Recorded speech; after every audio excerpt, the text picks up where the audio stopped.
In this case, we're talking about incident response and how digital forensics gets integrated within it. So we'll go through the phases of incident response.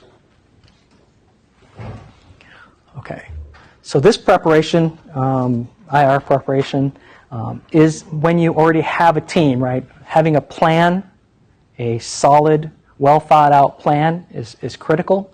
It's a living document, meaning it should be updated regularly. Should be looked at. Certain things become obsolete, certain things become more important. You want to be looking for these things.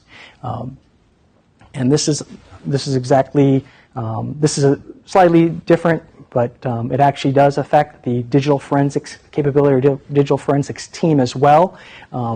How they will interact with the incident response. They may actually be a part of the native team, or they may join up with an incident response team. So it kind of depends. And sometimes there could be a mishmash, if you will, if for whatever reason one remote incident response team needs a local digital forensics team. So that sort of stuff should be decided and documented well within the incident response plan, right? These processes, the procedures, the communication plans, very, very important. Who gets told about what when things are happening, right? This should go all the way up to the C-suite. We're talking CEO, CIO type folks.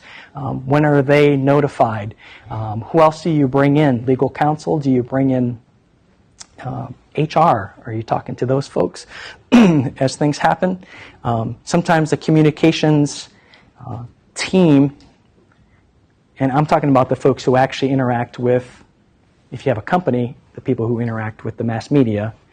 Sometimes you have to get ahead of this and talk about it. If you have a corporation that's big enough and they're publicly traded, so this could affect their stock. So all of that should be part of the incident response plan. People who are doing this should know where to go and who to speak to, right?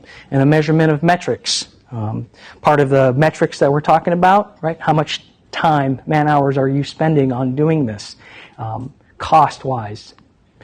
The time can obviously, depending on the average hourly wage, if you will, can be figured that way too. But you're talking about costs for purchasing more things, new equipment, new software, travel. So all that measurement metrics should be put into the plan so people know going in, when the bell rings, if you will, they know immediately to start keeping track of these specific metrics so they can quantify what it is that's happened and how much it's actually cost the company, right?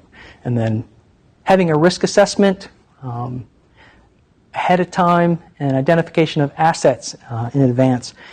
This is very important, and I found, and maybe if you all have dealt with other customers as well, maybe Ty has, a lot of times the people that we deal with do not necessarily know what is the most important within their company. Now, they know their business, right? But I'm talking about, do you know if that server or that server has the most important data on it? If that one gets compromised and this one doesn't, do you care? And do you know the difference? Would you know? A lot of times they do not know the difference on this. So doing this risk assessment, it's like, what is the most important? What happens when this box gets popped and this one doesn't? Or what if this entire subnet gets hit? Is this the most important? Oh, well, no, that's, archive of